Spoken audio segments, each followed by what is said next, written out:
Stories behind the ag brands we love and the ag brands we love to hate. What color is your tractor? With Chrissy Wozniak. Hi, I'm Chrissy Wozniak, and welcome to What Color is Your Tractor? Today, we get to speak with an inspirational author, photographer, and publisher. He and his camera have climbed the Julian Alps, explored breweries on 4 continents, and ridden backcountry motorcycle routes in the Bolivian Amazon, the Australian outback, and the island of Hokkaido, Japan. He spent over 30 years publishing great stories. And as an editor and publisher, he's overseen the development of some of the most respected and best-selling books in the equipment and transportation niche. His publishing company, Octane Press, publishes award-winning illustrated and narrative books. He's created with companies like Case IH, Ferrari, and Caterpillar, just to name a few. As of this year, Octane Press has published more than 200 books, won 30 independent book awards, and reached more than 1 million readers. Today, we're going to be discussing his latest book, set to be released soon, called Farmall Century. From Austin, Texas, I'd like to welcome Lee Klancher. Welcome, Lee, and thank you so much for joining me today. Thank you so much for having me, Chrissy. It's great to be here. So I personally have 3 of your absolutely beautiful books. They decorate my living room. I even have one of the collector's edition of Red Combines in the brown case. It's so beautiful. Case IH graciously sent them to me after having them on this podcast. They're called Red Tractors, Red 4-wheel drive tractors, and Red Combines. And this summer, we have a new book coming out, Farmall Century. So can you tell me about this new book? Absolutely, Chrissy. We've been doing, obviously, these things since 2013, and we've kind of covered all the other eras of the Farmall tractor, or the Case IH tractors, I should say. And this year being the 100th anniversary of the Farmall tractor, we thought it was the perfect time to go back, kind of complete the set, and cover Farmall tractors from the very beginning of International Harvester in 1902 up until 1958. We cover that real detailed. And then we actually cover the evolution of the Farmall brand as it was badged on tractors all the way up to today. So our books, I would say they are kind of a mix of visuals and engaging text. So you're going to see every model of tractor in there. So if you happen to be a collector or an enthusiast, you want to know what a Farmall Super MDV looks like, it's going to be in the book. There'll be a picture. So it has a encyclopedic value. But I also do a lot of work to make sure there's great personal stories that help you understand the history. And we did that with modern Case IH and IH, and the executives would tell us these stories, or the guy on the line would have great stories. And those personal stories in the books, I think, really make you understand the history and understand the people and personalities that are behind these machines. Right. And what's your connection with agriculture? I grew up in farm country in northern Wisconsin. My grandfather was a dairy farmer. My dad was a teacher. But he actually bought a house on a working farm. So my neighbors were all farmers. I grew up right on a farm. That was, it was a rural community I grew up in. Yeah, that's interesting. Your father a teacher, grandfather a farmer, and you just went right there in the middle. That's pretty neat. Absolutely. Absolutely. My grandfather was really interesting. He was a farmer, and then he drove the county grader, and that was his business career. Very good, very progressive farmer. But he always told me since I was little, he said, you should do whatever you like to do, because wherever you go, they'll need good people. And, he never stepped inside of a corporation bigger than the local co-op, but it's good advice. And it helped me, go a lot of different places. So. Yeah, that's great advice. And so what led you to write books about machinery? What's your history, and what made you fall in love with telling stories? Well, it started with me with books. So I started reading when I was super young. There's a great picture my mom has of me in a laundry basket. I'm probably 5 with a book. And since I was very small, mom could give me a book and I'm good. So I read the entire science fiction section of our local library. I literally read Wow. every book. So I was a voracious reader as a kid, but I also became a pretty heavy gearhead. I loved particularly motorcycles. When I was 11, I finally got one of my uncles had an old one around he gave us for 25 bucks. So I had a bike and loved working on them, loved riding them, loved racing them. That really grew into a really deep passion. And in college, I studied engineering briefly and then worked for a local worked for the university science magazine, the engineering magazine, ran that, and I eventually switched to journalism, got a degree in journalism. The higher level of physics sort of sunk me. But once I got into journalism, through my work with that magazine, local book publishers saw what I was doing, and they were publishing books, and they were looking for somebody that could bring a little bit more engineering and tech to their line of tractor books, and said, hey, would you like to author a tractor book? And I was 25. I was like, are you kidding? Yes, I'd love to do that.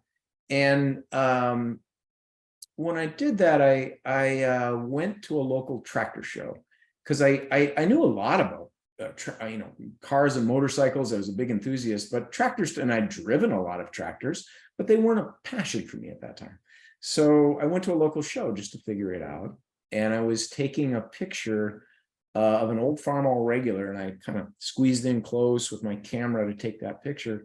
And the smell of, how old tractors smell with the burnt oil and, just the years of stuff on them burning off. It's very distinct. And I had this very visceral reminder of my grandfather. And my grandfather and I were super close. My dad doesn't really care about cars and machines. He doesn't mind them, but he's not a gearhead in any sense. He was, he likes baseball and books and things. Grandpa, though, did love machinery, and so did I. So we always kind of had this connection. And when that snapped, and my grandfather had died, I think 6 years before that, I just felt like the world was telling me, hey, this is something you should do. So I went back to the company, and I probably wasn't going to say no because, 26-year-old wasn't going to say no to a check to do anything. But I mean, in terms of writing, but that was definitely a moment where it struck me. Amazing. And where does photography fit in here? Where did that come in? So photography, I just was going to be a writer. And I really took this class from a great teacher, and she was an avid freelance writer and was teaching us how to be freelance writers. And at one point during the class, she said, look, you need to learn to use a camera. And I'll tell you why.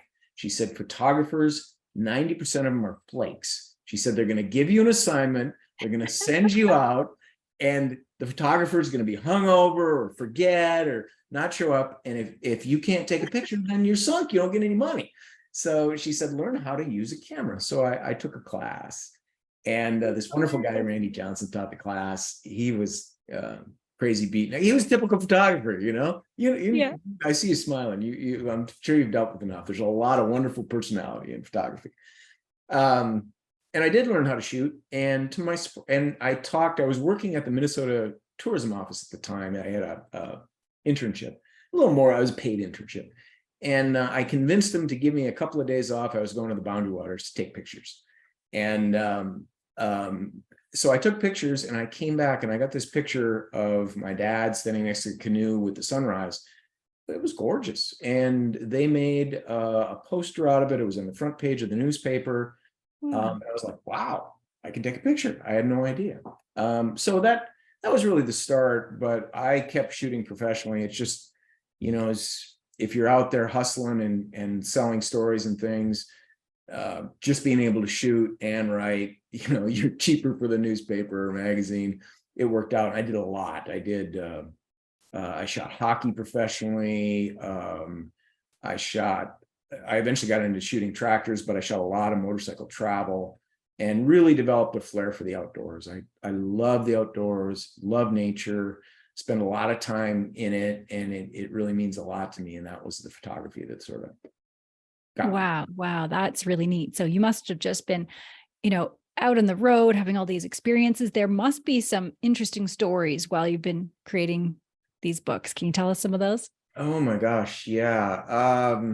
There are some great ones. One of my favorite pictures is I ended up riding a motorcycle across Australia, and that happened in 2000. I had a friend at a motorcycle magazine, and I my life had changed and I really needed to do something. And I called him and I said, look, I've got a free ticket. I can go anywhere. I'm going to do a story for you. And a couple days later, my phone rings at 4 a.m. I'm like, what the heck? And I pick it up, and it's this guy from Australia. And he said, hi, Lee, you're going to Australia. And I'm like, it's 4 a.m. I'm like, what the heck? So I ended up riding a motorcycle from Alice Springs, which is the middle of the country, to Cairns, which is the East Coast, beautiful little surfing town. And then from there, there's a road called the Telegraph Track. You can ride all the way to the northernmost tip of Australia. And that road in particular, the picture I was thinking of came in the middle. There was a what they call the loneliest tree in Australia. And there's a spot where all you can see is one flat road and one tree for miles. We stopped real near there, and there was a windmill within, say, 10 or 20 miles of that. We stopped at the windmill, and it was pumping water for cattle. And a guy in an old pickup truck drives up, and we started asking him, because we were really curious about like how these cattle even survived out here. It was so dry. And he said, oh, they're on my farm. He mentioned his farmhouse. We said, oh, where's your farmhouse? He says, oh, it's 50 miles away. It was all his land. Wow. 50 miles. And I wish I remember, I think it was 7 cows per acre could survive in that. That's insane. 7 cows an acre. Wow. 7 cows an acre. That was it.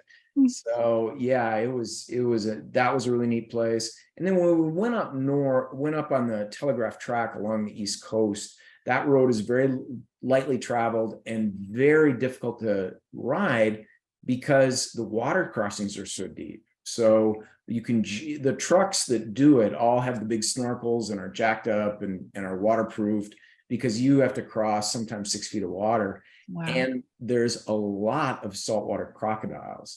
So we heard stories about people getting, taken by crocs, and the beaches are beautiful. You get up there and the beaches are white sand. They're gorgeous. They're wide open.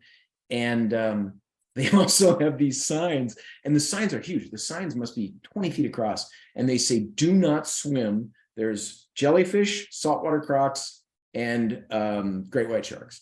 Oh, wow.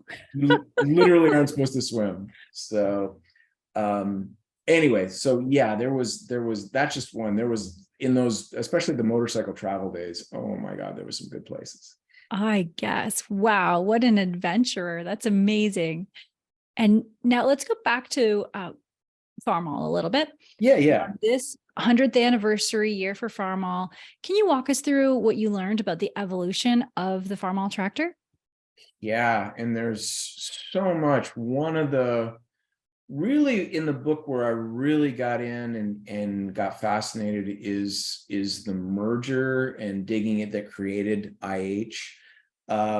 That's just a really interesting story of, you have Cyrus McCormick and Charles Deering, these guys that had been around a long time, incredibly independent, built their own businesses, and they have to get together with 3 other companies under one roof to kind of survive and make a lot of money. It wasn't just survival. And that was all engineered by a man named George Perkins. And George, they were so difficult to deal with each other. When George got them together, he brought them all to New York, installed each of them into a separate hotel, and then went between the rooms for 2 weeks getting it all done. Wow. One of the guys swears he didn't know what was happening. He's J.J. Glessner. He's probably lying. But in court later, he did say under sworn testimony that he didn't even know. So getting these people together was very difficult. And then having, imagine I don't know, man, take red and green these days, take all the executives, throw them into one room and say, guys, why don't you just work it out? It's going to be good. And, and this was a different era. These were, I think, even more independent minded people. The first 10 years were kind of a rolling disaster. So all that's fun to read, and it helps you understand how they came about, or how the company sort of worked. It's also fascinating because they really had a monopoly, but they were very fair-minded. They didn't actually abuse that. And that came out in court. They were drugged through court for 20 years.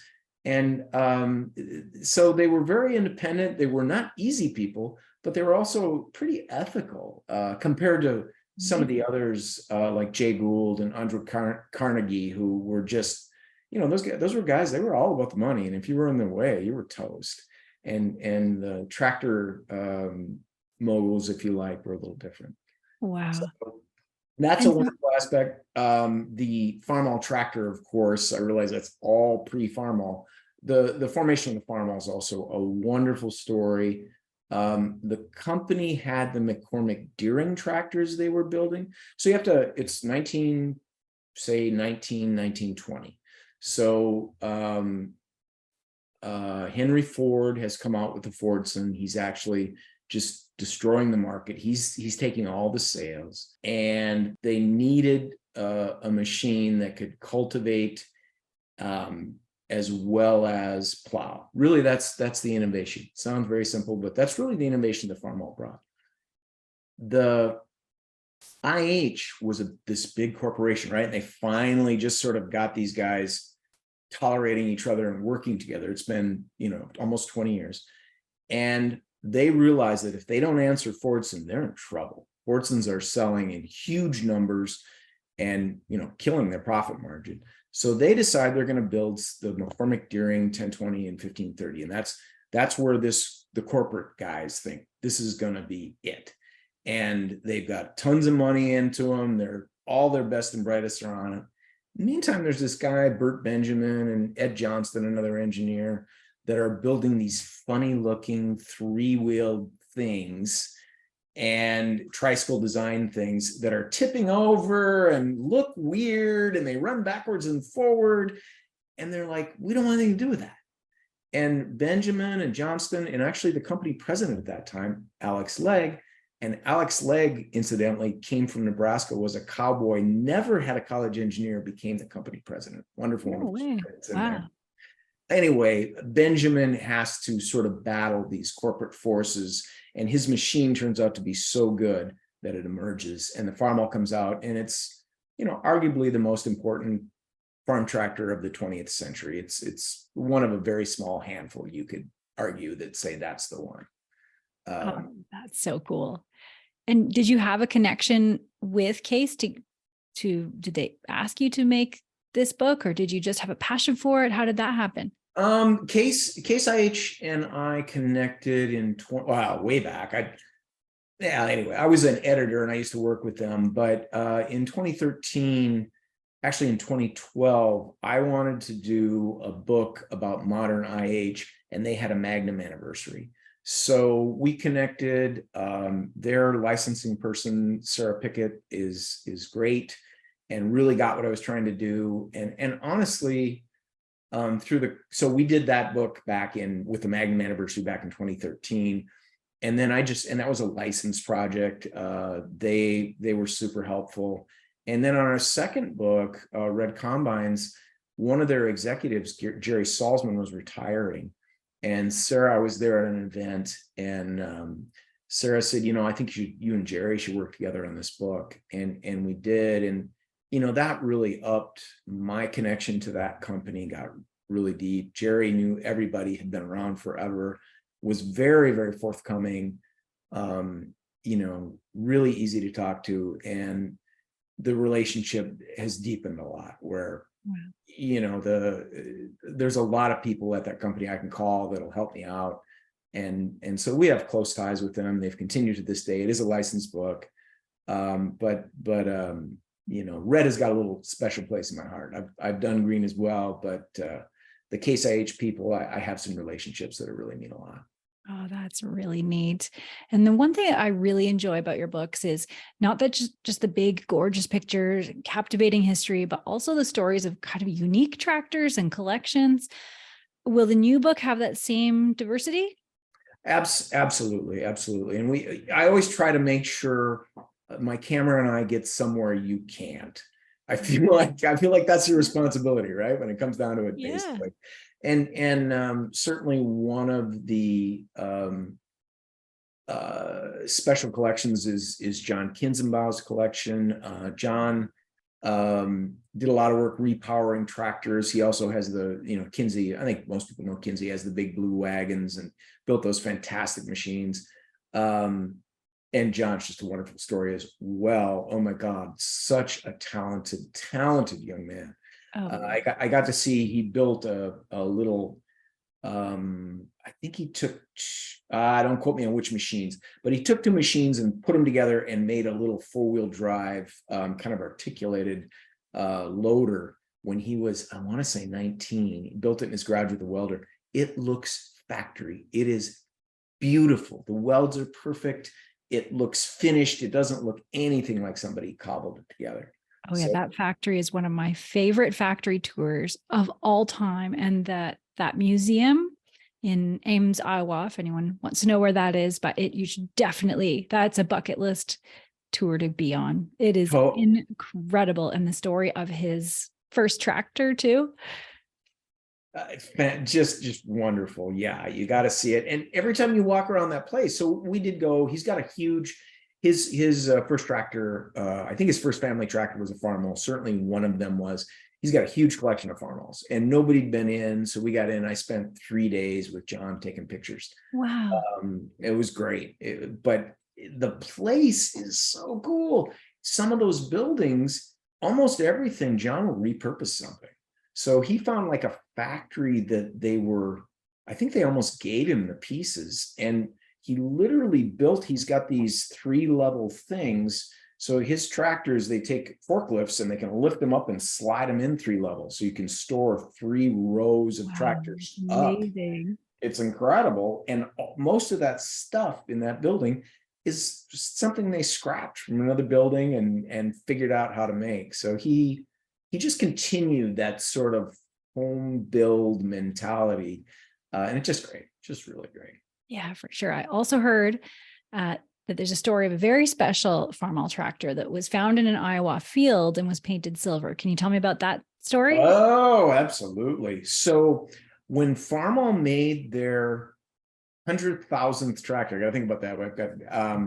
They decided to make a big deal out of that. So I'm sorry, it's 500,000. Might have to check that. But this tractor, they had a big event at the factory. They painted it silver. They had Cyrus McCormick Jr. drove it off, the president at the time of the company, drove it off the line, and they had a huge event. They probably had 3,000 people at the place, press, photos, everything. That tractor then disappeared. A man named Ryan Peters bought a bunch of junk tractors out of a guy's pasture in Iowa, and he hauled it all home, and it was in his place for a while. And he was poking around, and these are things there, you might have a salvageable frame on that one, an engine on this one, and you just take bits off them. And he was looking at one of them, and he found a 5001 serial number. And he started digging around and realized this was that tractor. Imagine that. Yeah. So he's restored it, and we photographed it, and he told the story about it. It's fantastic. Wow.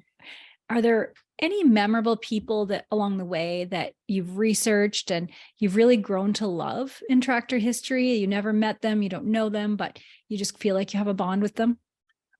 I'd say Alexander Legg. He grew up on a farm in Nebraska, hardworking kid, and his dad was an immigrant, and he was able to build a pretty successful ranch. And then Alex actually was being a cowboy And his mother got sick. He's very close to his mom, so he came back and took a job with IH as a collecting bills. And he was very, very good at collecting bills. And he was a mix of tough and helpful. There were stories about he would go and talk to the person, because back then you bought all your machinery on credit, and farming being farming, you never know, right? Is a check coming? Is it not? No idea. So in a lot of years they didn't, and when they didn't, you had to go collect the bill, and that was a really big problem for tractor manufacturers. But he would go talk to the farmer and find out what was going on. And in one case, he went, and the banker wouldn't give the farmer any money. So Alex went down to the bank with the guy, got the money. Wow. Another case, one of the great Alex stories. So he went, and there was a very stubborn gentleman. And he had not put up money as collateral. He had put up his prize bull as collateral. And so Alex showed up. He said, "Well, where's the bull?" The farmer says, "Over there." And he's pointing to a flat piece of ground. There's nothing there. He said, "What do you mean?" He says, "Well, he died last spring, and I buried him right there." And Alex said, "Well, let's get a shovel. We're at least going to get some money out of those bones at the rendering plant." At which point the farmer said, "Well, if you're going to be like that, I guess I'll give you the money." Oh, wow. Because he was alive. Yeah, that's hilarious. It's great. But Alex also just became a guiding light for the company. Certainly, even as late as like the Farmall tractor story about Bert Benjamin, he was very personally involved with Bert. Alex was very, very smart. He had this ability to go from, growing up as a farm kid in Nebraska in the middle of nowhere to Chicago, and working with the McCormicks, and those were, that's always two different places, but they were two different universes in that day, I guess. The McCormicks were marrying Rockefellers. Their personal affairs were part of the gossip columns. They were essentially celebrities, and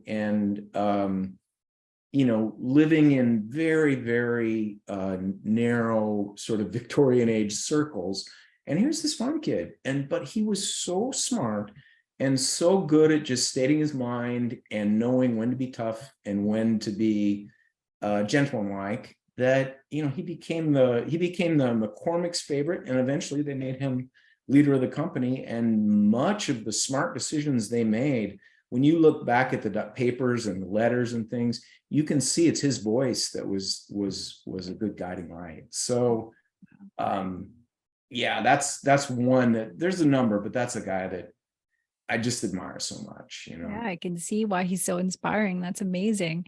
And so in your travels, the photography and making these stories, what's the most unique or unusual tractor you've ever come across? So it's my personal favorite is, I really love the tractors from the very early days, from the teens and the 20s. And I particularly love tractors that haven't been painted. So when they, and somebody told me this a long time ago, and it's a line I've used over and over, which is, you can put shiny paint on a machine in a week, but it takes a century to get that patina, that something that's been out and it just has a look and its character that I love. There is it's a Titan 45 horsepower that is owned by Louis Bice, a man here in Texas, and the tractor has never been painted and is in fantastic condition, but it is very, very, I mean, it's so weathered. Every bit of it is got a little character to it. It's got this kind of a brown color that's just beautiful. And the tin on it, over the years, the family that owned it, people would carve initials and messages and all kinds of things. So the tin is literally, and it starts in I believe in the 19-teens, if I remember right, and goes up into the 50s and 60s, that people would write things on this big, big old beast. And it is just a beautiful, beautiful machine. And I like to use artificial lighting. I like to blend artificial light with beautiful evening light, because that way you can see the machine, but you get, that dramatic lighting, and that combination is, a big part of what I do. And that machine just was, the light kind of Wow. absorbed, and beautiful, beautiful. That, no question, in terms of a machine with character that I just adored and visually liked. Yeah. Where can people find pictures of that? If they want to see? You should check out the Octane Press blog. If you search for Titan 45, you'll find it there. It will be used prominently in Farmall Century. So I photographed that a few years ago, and I'm like, okay, I believe it's the title page. So as you open it up, you'll see that big old beast. Wow. And I'm sure you've met so many collectors over the years. Do you have any advice to give somebody who's interested in getting into antique tractor restoration or collection? Absolutely. Go find your local club. The clubs are just full of the most wonderful, sharing, giving people. And they will help you out and figure it out. So you also, in this day and age, the Red Power discussion board is a very good place, and there's tons and tons of Facebook groups. So if you're more of a digital Denzian, those are good ways to go. But getting to know your local clubs are great. For any kids out there, the FFA has a great tractor restoration competition. I think Delco Remy is still sponsoring it. It's really well done.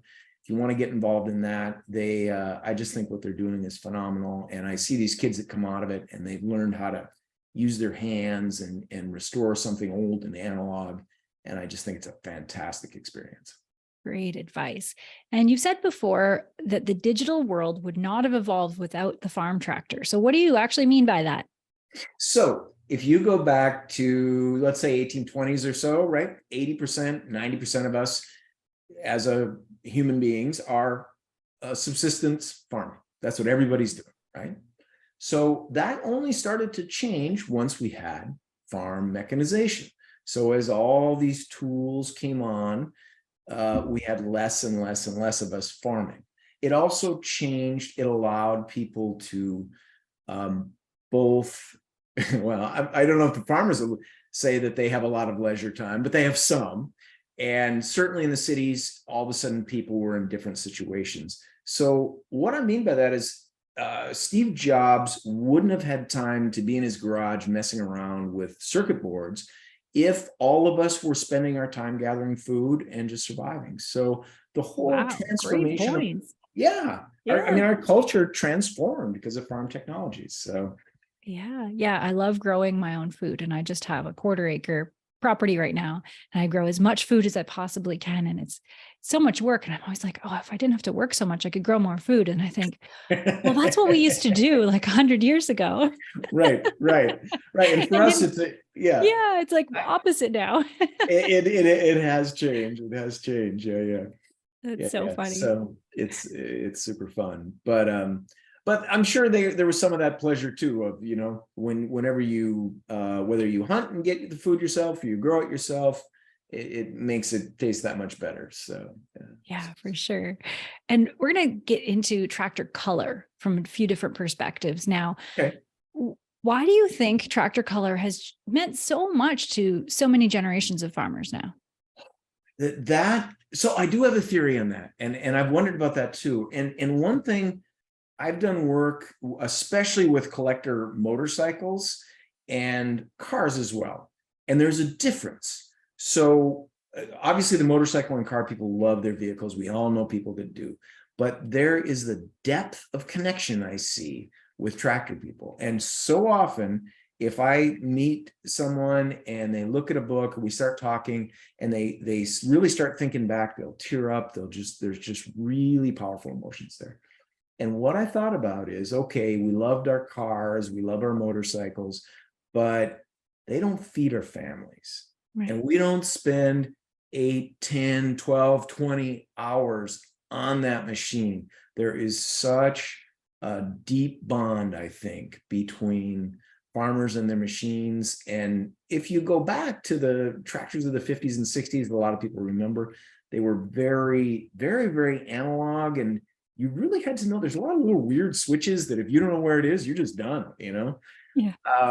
So I think some of the bond though has to do with feeding a family, being so tied to your business and your life that I think that means, and then the color feeds into that, because whatever color it was, same thing as the tractor, right?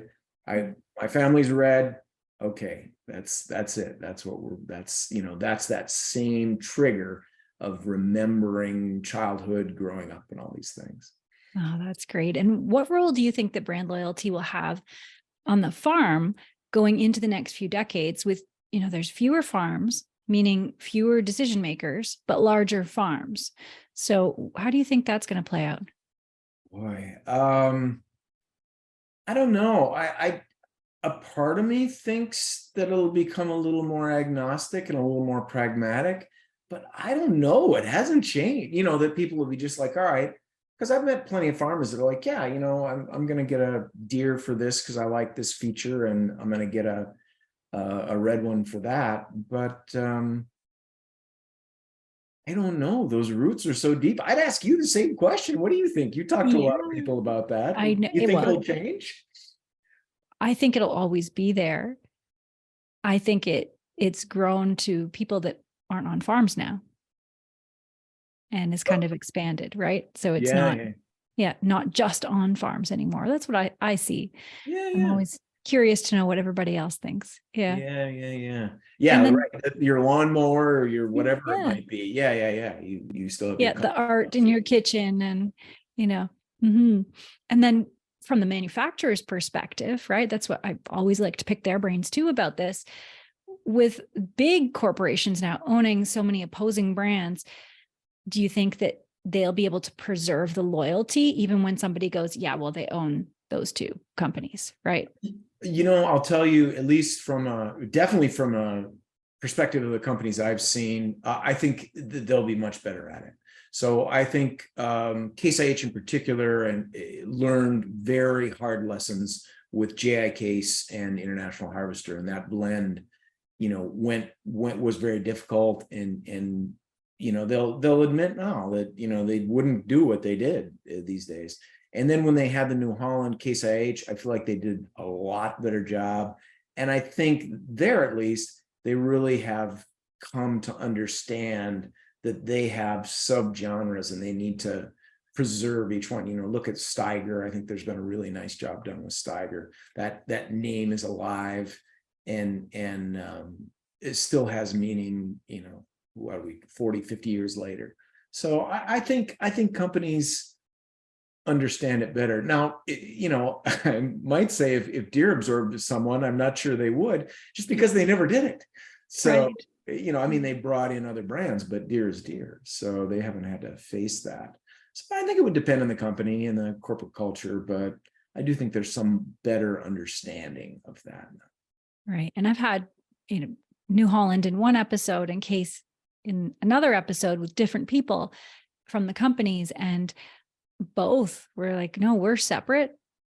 We will work together and have team building together sometimes, but we're separate brands. We represent separate things.